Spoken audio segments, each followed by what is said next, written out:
నీతిమంతుని పిల్లలు వాని తనదాంతరము ధన్యులగుదురు. చాలు. జాగ్రత్తగా వినండి. నేను ఓన్లీ చిన్నపిల్లల గురించి చెప్తున్నా. తర్వాత మీకు ముందుగా అవగాహన చేయడం కోసం తల్లిదండ్రులను గురించి చెప్తున్నా.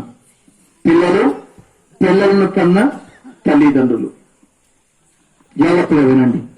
ఇక్కడ రాయబడ్డ మాట ఏంటంటే మీ పిల్లలు ధన్యులవ్వాలి. వినండి, అందరికీ పిల్లలు ఉన్నారు కదా. పిల్లలు ఎవరై కూర్చొని అన్న కూడా కూర్చో. అందరికీ పిల్లలు ఉన్నారు కదా. ప్రతి మనిషి ఏం కోరుకుంటాడంటే మా అమ్మాయికి మంచి సంబంధం రావాలి, బాగా సుఖపడాలి, ఒక విలువైన కుటుంబంలో ఇవ్వాలి, లేదా ఒక మంచి ఉద్యోగస్తుడికి ఇవ్వాలి, లేదా ఒక బాగా చేయమెల్లగలిగిన కుటుంబంలో ఇవ్వాలని ప్రతి తల్లి తండ్రి ఆశపడతారు. తప్పు లేదు, ఆశ ఉండాలి. అలాగే కుమారుల విషయాల్లోకి వచ్చేసరికి ప్రతి కుమారుడు ఓ ఉన్నత స్థానంలో ఉండాలి, ఒక గొప్ప స్థానంలో ఉండాలని మనం ఆశపడతాం. మన పిల్లలు వీడు పౌరం బుక్కులో ఉండకూడదు, వీడు ఏదో ఒక రీతిగా ఓ స్థానంలో రావాలి, చదువుకోవాలి, ఉద్యోగం చేయాలి, లేదా ఎంతో కొంత సంపాదించగలిగిన వ్యక్తిత్వం ఉండాలి అని చెప్పి ఆశపడతాం.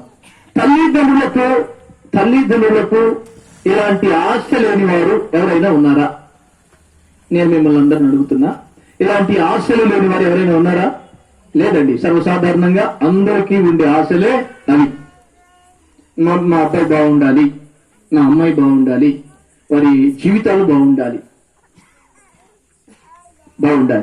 వారు నవ్వుతూ ఉండాలి, మేము ఉన్ననాడు వాళ్ళు సంతోషంగా ఉండాలి, వాళ్ళ కోసం ఏదో ఒకటి చేయాలి, చేయగలిగితే చేస్తారు, చేయలేకపోయినా ఆరాటపడతా ఉంటారు. ఇక్కడ వాక్యంలో రాబడ్డ మాట ఏంటంటే మీ పిల్లలు ధన్యులవుతారు. ఎలా అవుతారు? మీ పిల్లలు ధన్యులవుతారు. ఎప్పుడు? మీకుంది కదా ఆశ, నా పిల్లవాడు బాగుండాలి అని, మా అమ్మాయి బాగుండాలని నీకు ఆశ ఉంది కదా. దేవుడు కూడా చెప్తున్నాడు మీ పిల్లలు ధన్యులవుతారు.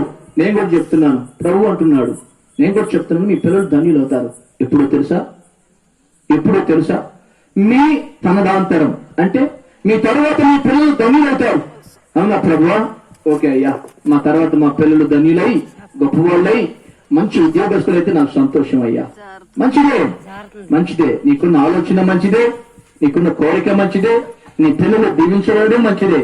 కానీ నీ తరువాత నీ పిల్లలు ధన్యులు కావాలంటే, నీ తరువాత నువ్వు చూస్తూ ఉండగా నీ పిల్లలు ఆశీర్వాదకరంగా ఉండాలి అంటే, నీ పిల్లలు సమాజంలో గొప్ప విలువైన స్థానంలో ఉండాలి అని అంటే నువ్వేం చెయ్యాలి?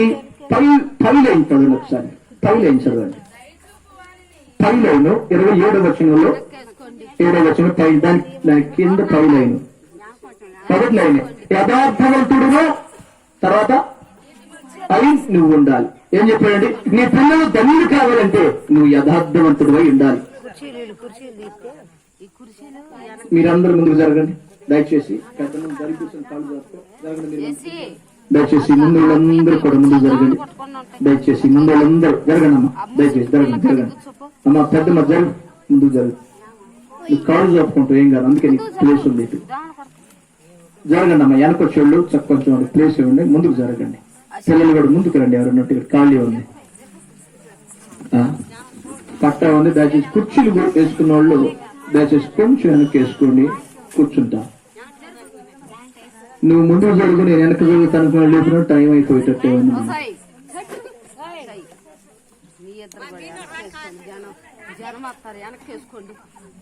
దేవునికి స్తోత్రం. హల్లెలూయా చెప్పండి. హల్లెలూయా హల్లెలూయా. నేను ఎంతవరకు చెప్పాను నాకు గుర్తుపోయింది, ఒకసారి గుర్తు చేయండి. నేను అసలు ఎంతవరకు చెప్పానో మీ అడావుల్లో నేనే మర్చిపోయా. ఒకసారి గుర్తు చేయండి. ఎంతవరకు చెప్పానండి?